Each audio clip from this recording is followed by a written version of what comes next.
Bonjour Jean-Philippe. Bonjour. Jean-Philippe, vous avez, depuis quelque temps, la capacité de redonner une seconde vie à des arbres. Vous pouvez nous expliquer comment c'est arrivé?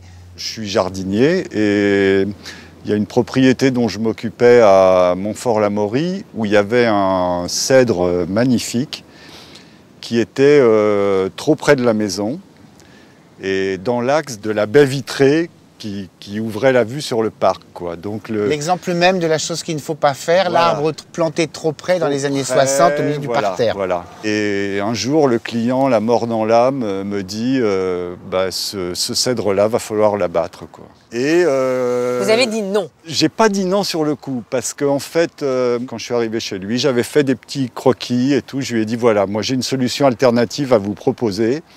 Au lieu de l'abattre bêtement, ce qui est quand même malheureux, voilà ce que je vous propose. Et il m'a dit, allez-y Jean-Philippe, exprimez-vous. Et du coup, je suis parti sur ma première sculpture. Et ça, c'était il y a 13 ans. Et donc, c'était quoi que vous lui proposiez à ce moment-là? J'ai complètement ébranché l'arbre. J'ai laissé 9 mètres de tronc. J'ai découpé des fenêtres qui sont en fait décalées les unes par rapport aux autres. Une sculpture donc. Voilà, je voulais qu'on voit le parc au travers en fait. Et là, 9 mètres de haut. 9 mètres de haut, peut-être un besoin de reconnaissance. Mais c'est tout à fait une autre démarche, c'est du corps à corps. Oui. C'est l'échelle contre le tronc, la tronçonneuse entre les dents. Enfin. Voilà, c'est exactement ça. Jean-Philippe, j'imagine qu'en 12 ans, la manière d'appréhender ces arbres et ce que vous allez en raconter est complètement a un peu évolué. C'est l'arbre qui me parle. Avant, je lui imposais quelque chose avec ma tronçonneuse, ce qui est quand même assez radical. Et maintenant, je le regarde, j'y vois des choses et je me contente de faire ressortir ce qu'il y a dans l'arbre. C'est un peu ce que j'explique dans un petit court-métrage qui a été fait là, qui s'appelle Autoportrait. C'est assez particulier. Vous dites, c'est un autoportrait, mais en fait, c'est pas le mien, c'est celui de la personne qui regarderait la chose. Voilà, c'est quelqu'un qui s'interroge et donc chacun peut se retrouver dedans. Vous faites plus du Jean-Philippe, vous faites de l'arbre. Je fais de l'arbre, c'est exactement ça, Noël. Oui. Là, je suis sur un travail sur des oliviers là, et en fait, les oliviers, je vais pratiquement pas les tronçonner, quoi. Je vais faire ressortir, ils sont pluricentenaires, ils ont plein de choses. Enfin, ils sont surtout morts. Ils sont morts, oui, ils ont gelé, ils représentent plein de choses. Alors après, chacun, il voit ce qu'il veut, quoi. Il y en a qui vont me dire, oh, regarde, là, il y a une tête, il y a ci, il y a ça.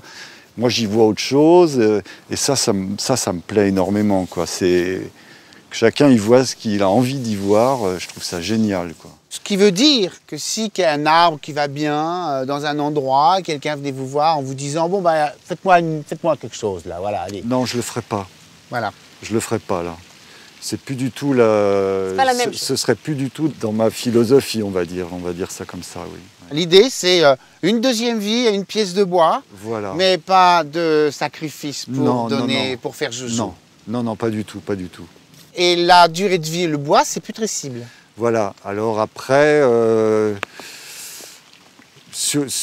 tilleul du CAC, par exemple, je l'ai traité pour qu'il dure plus longtemps. L'idéal, c'est de laisser l'arbre, après, il a eu sa deuxième vie et là, il meurt pour de bon. Comment, en une phrase, faire aimer les arbres à nos téléspectateurs qui, a priori, ne seraient pas plus sensibles que ça?